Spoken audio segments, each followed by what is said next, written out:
नमस्कार दोस्तों, अगर आपको भी बेंगलुरु और लखनऊ के बीच खेला गया आईपीएल का 15वां मुकाबला पसंद आया हो तो इस वीडियो को दिल से एक लाइक जरूर करें। दोस्तों, आईपीएल 2024 का 15वां और अब तक का सबसे रोमांचक सांसों को रोक देने वाला महामुकाबला आज आईपीएल इतिहास की दो बड़ी टीमें रॉयल चैलेंजर्स बेंगलुरु और लखनऊ सुपर जायंट्स के बीच चिन्नास्वामी स्टेडियम बेंगलुरु में खेला गया। ऐसे में मुकाबले की शुरुआत हुई बेंगलुरु के टॉस जीतने को लेकर। जी हां, आज के इस रोंगटे खड़े कर देने वाले महामुकाबले में कप्तान फाफ डुप्लेसिस ने टॉस जीता और पहले गेंदबाजी करने का फैसला किया और विपक्षी टीम लखनऊ को बल्लेबाजी के लिए आमंत्रित किया था। फिर मुकाबला शुरू हुआ। रनों की बारिश करने के इरादे से लखनऊ की ओर से कप्तान केएल राहुल और क्विंटन डी कॉक ओपनिंग बल्लेबाजी करने के लिए मैदान में उतरे। दोस्तों, इन दोनों ही बल्लेबाजों के कंधों पर इस महामुकाबले में अपनी टीम को एक विस्फोटक ओपनिंग शुरुआत दिलाने की बड़ी जिम्मेदारी थी और ऐसा ही कुछ दोनों ही खिलाड़ियों से देखने को भी मिला। जी हां, आते ही दोनों ही बल्लेबाजों ने आतंक मचा दिया और बेंगलुरु के गेंदबाजों को आड़े हाथों लेते हुए तेज गति से लखनऊ का स्कोर बोर्ड आगे बढ़ाना शुरू कर दिया।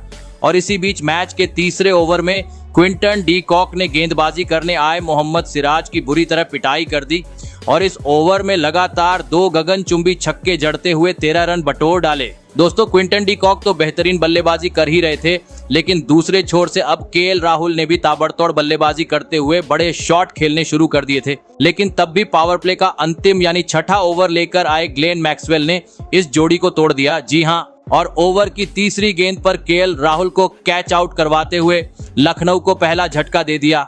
आपको बता दें, केएल राहुल 20 रन बनाकर आउट हुए। फिर 3 नंबर पर मैदान में उतरे देवदत्त पडिक्कल।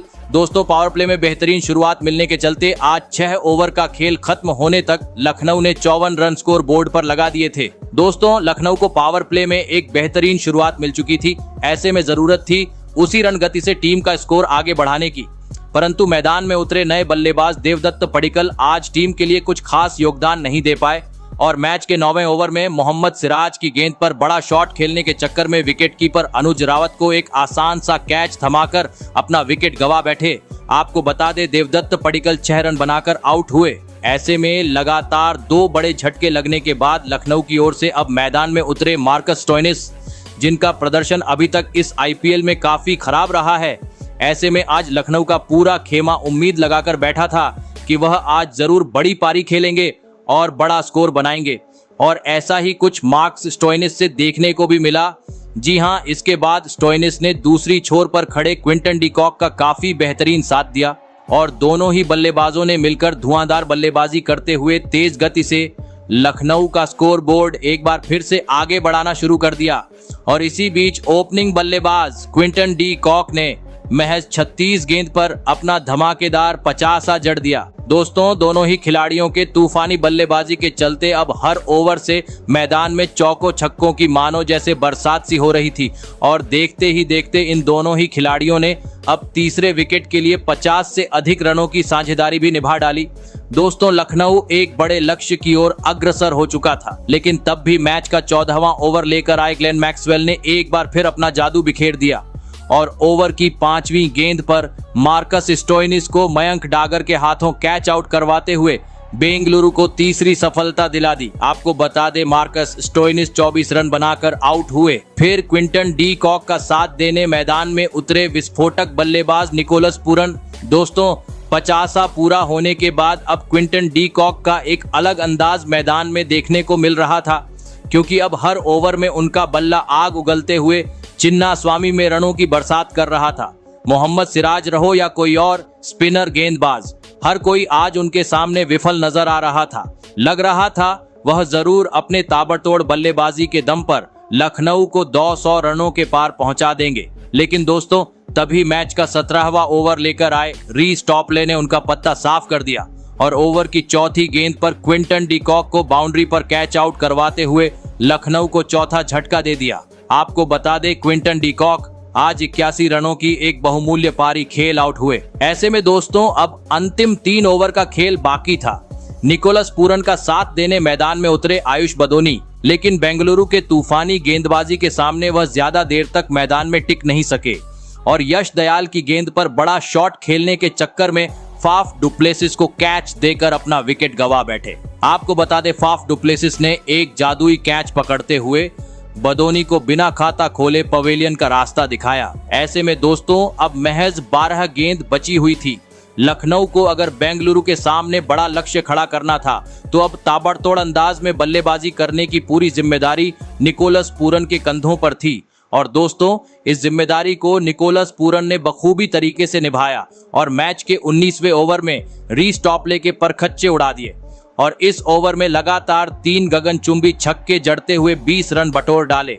वहीं अंतिम ओवर में भी निकोलस पूरन के बल्ले से 2 स्टेडियम पार छक्के देखने को मिले, जिसके चलते यह महामुकाबला जीतने के लिए लखनऊ ने बेंगलुरु के सामने 182 रनों का एक विशाल लक्ष्य रख दिया। ऐसे में दोस्तों इसके बाद लखनऊ से मिले हुए 182 रनों के लक्ष्य का पीछा करने बेंगलुरु की ओर से कप्तान फाफ डुप्लेसिस के साथ विराट कोहली ओपनिंग बल्लेबाजी करने के लिए मैदान में उतरे। दोस्तों लखनऊ ने दिया हुआ लक्ष्य बड़ा था, ऐसे में दोनों ही बल्लेबाजों पर ताबड़तोड़ शुरुआत दिलाने की बड़ी जिम्मेदारी थी और ऐसा ही कुछ दोनों ही बल्लेबाजों से देखने को मिला।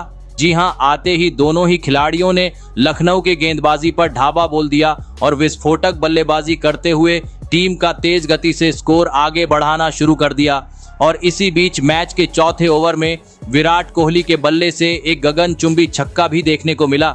लेकिन दोस्तों बेहतरीन शुरुआत मिलने के बावजूद विराट कोहली अपने इस पारी को आगे नहीं बढ़ा सके और मैच के 5वें ओवर में बड़ा शॉट खेलने के चक्कर में देवदत्त पडिक्कल को एक आसान सा कैच थमाकर अपना कीमती विकेट गंवा बैठे। आपको बता दें विराट कोहली आज 22 रन बनाकर आउट हुए। वही दोस्तों विराट कोहली के आउट होने के बाद दूसरी छोर पर खड़े कप्तान फाफ डुप्लेसिस भी इसके बाद ज्यादा वक्त तक क्रीज पर नहीं टिक सके और अगले ही ओवर में तालमेल के कमी के चलते रन आउट होकर अपना विकेट गंवा बैठे।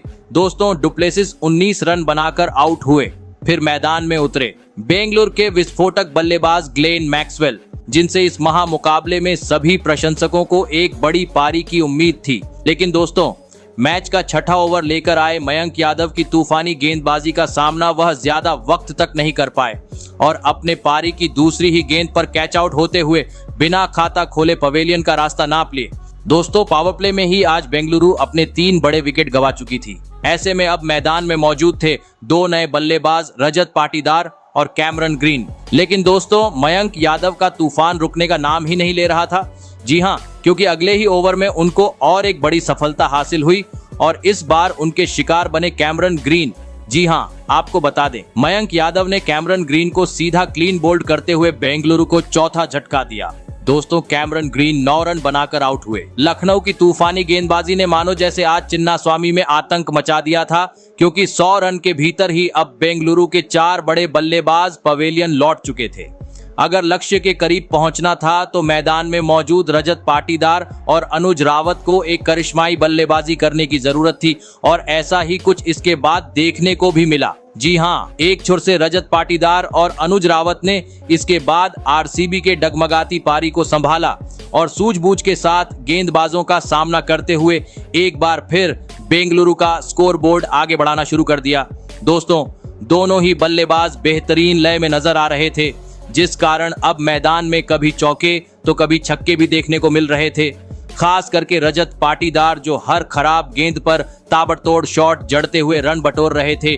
लेकिन दोस्तों दूसरी छोर पर खड़े अनुज रावत उनका ज्यादा वक्त तक साथ नहीं निभा सके और मैच के 13वें ओवर में मार्कस स्टोइनिस की गेंद पर आगे बढ़कर बड़ा शॉट खेलने के चक्कर में अपना विकेट गंवा बैठे। आपको बता दूं अनुज रावत 21 गेंद में 11 रन की धीमी पारी खेल आउट हुए। वही दोस्तों अनुज रावत के आउट होने के बाद दूसरी छोर पर खड़े रजत पाटीदार भी इसके बाद अपना धैर्य खो बैठे और 15वें ओवर में देवदत्त पडिक्कल के हाथों कैच आउट होते हुए अपना विकेट गंवा बैठे। आपको बता दें रजत पाटीदार 29 रन बनाकर आउट हुए। ऐसे में दोस्तों अब मुकाबला रोमांचक मोड़ पर पहुंच चुका था। अंतिम 4 ओवर में बेंगलुरु को जीत के लिए चाहिए थे 59 रन। मैदान में मौजूद थे फिनिशर बल्लेबाज दिनेश कार्तिक और महिपाल लोमरोर, जहां पर 16वें ओवर में महिपाल लोमरोर ने अपने हाथ खोले और पहले 2 गेंद पर एक आसमानी छक्का और एक करारा चौका जड़ दिया। लेकिन दोस्तों 5वीं गेंद पर बेंगलुरु को एक बड़ा झटका लग गया और वह झटका था दिनेश कार्तिक के रूप में। जी हां, नवीन उल हक ने दिनेश कार्तिक को 4 रन पर पवेलियन का रास्ता दिखाया। ऐसे में अब अंतिम 18 गेंद का खेल बाकी था। बेंगलुरु को जीत के लिए चाहिए थे 46 रन, लेकिन पहले ही गेंद पर बेंगलुरु को मयंक डागर के रूप में 8वां झटका लग गया और 5वीं गेंद पर बेंगलुरु के आखिरी उम्मीद महिपाल लोमरोर भी अपना विकेट गंवा बैठे और इसी के साथ बेंगलुरु की यह मुकाबला जीतने की सारी उम्मीदें खत्म हो गईं और अंततः लखनऊ ने यह मुकाबला 29 रन से अपने नाम कर लिया। आपको बता दूं बेंगलुरु की यह घर पर लगातार दूसरी हार है। तो दोस्तों आपको कैसी लगी हमारी ये वीडियो कमेंट करके जरूर बताइएगा। धन्यवाद।